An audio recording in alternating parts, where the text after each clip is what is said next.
بسم اللہ الرحمن الرحیم۔ السلام علیکم معزز طلبہ کرام، آپ سب کیسے ہیں؟ آج ہم نور الانوار کے سبق نمبر 4 کو پڑھیں گے اور آج کے سبق کا عنوان ہے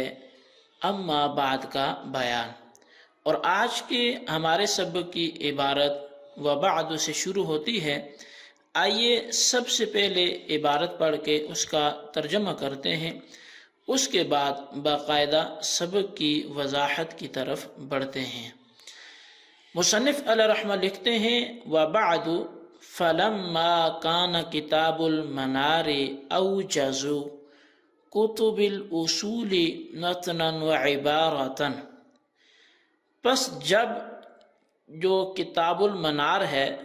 وہ بہت زیادہ مختصر تھی کتب اصول میں سے، متن کے اعتبار سے اور عبارت کے اعتبار سے، وَأَشْمَلُهَا نُكَتًا أَوْ نِكَتًا وَدِرَایَةً، اور جب کتاب المنار اصول کی کتب میں زیادہ جامع تھی نقطوں اور درایتوں کے اعتبار سے، وَلَمْ يَشْتَغِلْ بِحَلِّهِ أَحَدٌ مِّنَ الشُّرَّاحِ الَّذِينَ سَبَقُونَا بِالزَّمَانِ، اور اس منار کے حل کی طرف کوئی ایک شارح بھی مشغول نہ ہوا ان شارحین میں سے جو ہم سے پہلے زمانے میں گزر چکے۔ وَلَمْ يَعْصِمُوا عَنِ النِّسْيَانِ، اور جو شارحین اس منار کی شرح کرنے کے درپے ہوئے بھی تو وہ نسیان و خطا سے نہ بچ سکے۔ فَإِنَّ بَعْضَ الشُّرُوحِ مُخْتَصَرَةٌ مُخِلَّةٌ لِفَهْمِ الْمَطَالِبِ، پس بے شک بعض شروح مختصر تھیں اور مطلب کو سمجھنے میں مخل تھیں، وَبَعْضُهَا مُطَوَّلَةٌ مُمِلَّةٌ فِي دَرْكِ الْمَآرِبِ، اور بعض شروح ایسی ہیں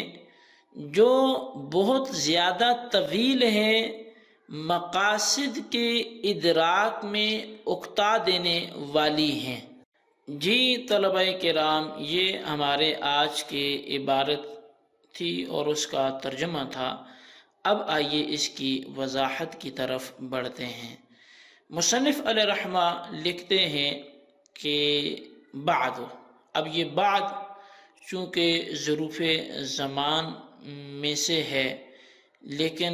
ذہن میں رکھیے گا کہ لفظ بعد اور قبل ظرف زمان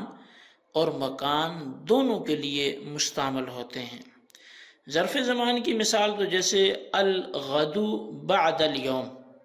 کہ آج کے دن کے بعد کل ہے، اور قبل کی مثال جیسے الیوم قبل الغد، کہ آج کا جو دن ہے یہ آئندہ کل سے پہلے ہے۔ اور ظرف مکان کی مثال اگر دیکھیں انہی کا استعمال مکان میں، تو وہ داری بعد داری کا، کہ میرا گھر تیرے گھر کے بعد ہے۔ اور دوسرے قبل کو دیکھیں تو داری قبل داری کا، کہ میرا گھر تیرے گھر سے پہلے ہے۔ مطلب یہ کہ لفظ بعد اور قبل یہ ظرف زمان کے لیے بھی استعمال ہوتے ہیں اور مکان کے لیے بھی استعمال ہوتے ہیں۔ اب لفظ قبل اور بعد کی 3 صورتیں ہیں۔ ایک تو یہ ہے کہ ان کا مضاف الیہ مذکور ہو، اور دوسری صورت یہ ہے کہ ان کا مضاف الیہ محذوف نسیاً منسیاً ہو،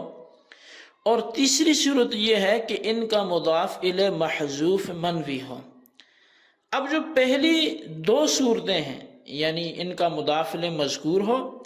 اور ان کا مضاف الیہ محذوف نسیاً منسیاً ہو، ان 2 صورتوں میں مذکورہ دونوں لفظ معرب بحسب العوامل ہوتے ہیں، یعنی قبل ہو اور بعد ہو یہ مورب ہوں گے، اور عوامل کے اعتبار سے اعراب آئے گا، جیسا عامل ہوگا ویسا ان پر اعراب آئے گا۔ اور جو تیسری اور آخری صورت ہے کہ جب مضاف الیہ محذوف منوی ہو، تو اس صورت میں لفظ قبل اور بعد یہ مبنی علی الضم ہوتے ہیں۔ اب یہ لفظ قبل و بعد کے مبنی علی الضم ہونے پر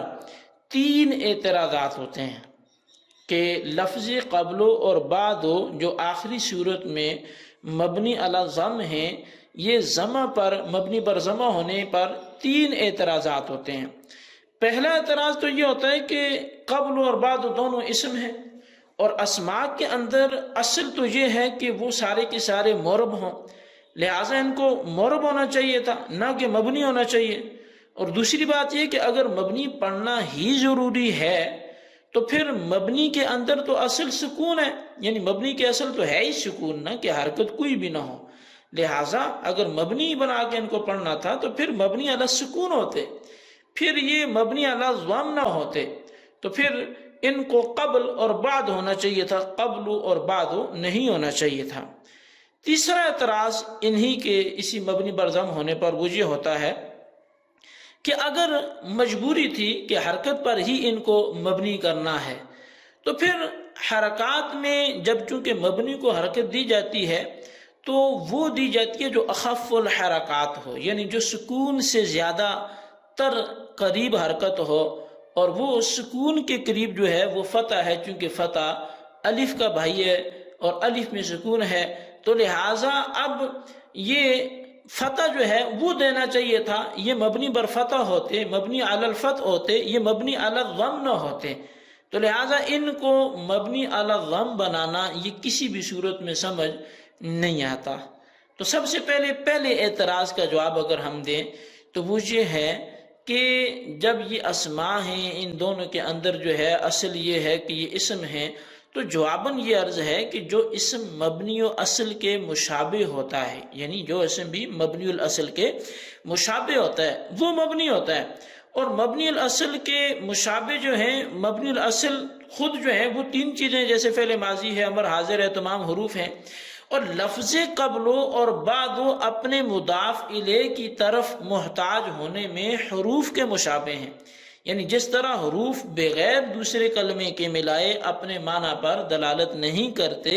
بلکہ اپنے معنی پر دلالت کرنے میں دوسرے کلمے کا محتاج ہوتے ہیں، اسی طرح یہ دونوں لفظ بھی اپنے معنی پر دلالت کرنے میں مضاف الیہ کے محتاج ہوتے ہیں۔ پس حروف کے ساتھ احتیاج میں مشابہت کی وجہ سے یہ دونوں لفظ مبنی ہوں گے، اور یہ جب دونوں لفظ مبنی ہوں گے تو پھر اسماء میں اصل اگرچہ اعراب ہو لیکن جو مبنی الاصل کے مشابہ ہو جائیں وہ بھی مبنی ہو جاتے ہیں۔ دوسرے اعتراض کا جواب یہ ہوگا، چونکہ دوسرا اعتراض وہ کیا ہوا تھا،